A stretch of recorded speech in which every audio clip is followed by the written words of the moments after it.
So something that we mentioned we'd talk about last time, we promised we'd talk about today, is what is the horizontal asymptote when the degree of a polynomial's numerator is bigger than its degree of the denominator.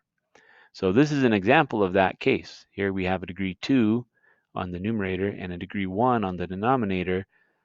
And if you look at this function, it doesn't really have a horizontal asymptote.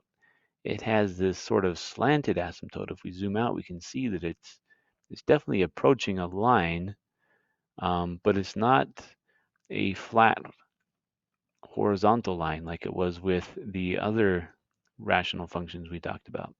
So what is this line and how do we find it? Well, the answer is right in front of us. We already took this rational function and rewrote it as x plus 3 plus 1 over x plus 2. Now think about what's going to happen as x gets really, really, really big. This x plus 2 is also going to get really, really big. And so this fraction here is going to get really, really small. So the remainder, when x is large, is essentially 0, and we'll be left with just x plus 3. So let's graph x plus 3 and see what happens. Hey, look at that. I'm going to make it dotted just to highlight the idea that it's a asymptote.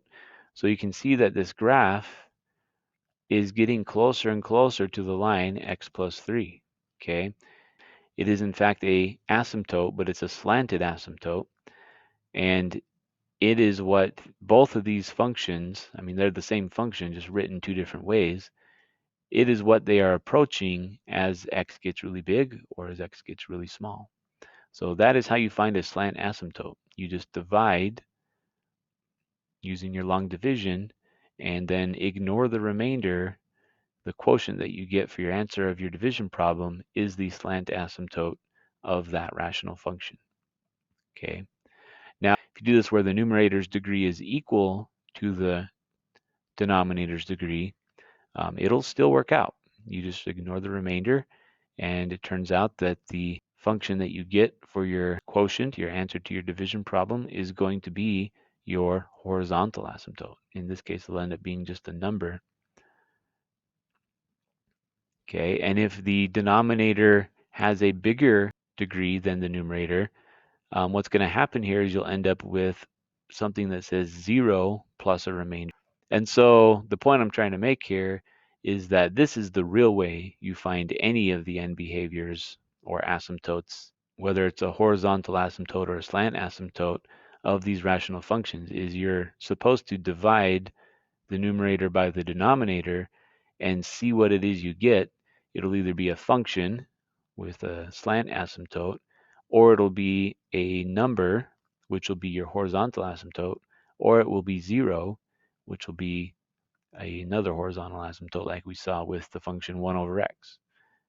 Okay, so you don't have to remember a lot of different ways. You can just remember one way, but that one way is long division. So that's why we taught about the other ways. But either way, there's just another way of thinking about it that's a little more consistent and shows you the big picture. You can really find the answer any way you feel comfortable. So there you go. This was a rather long lesson. If you have any questions, please email me and let me know.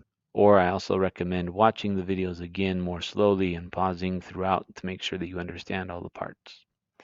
But as always, if there's anything you don't understand, let me know.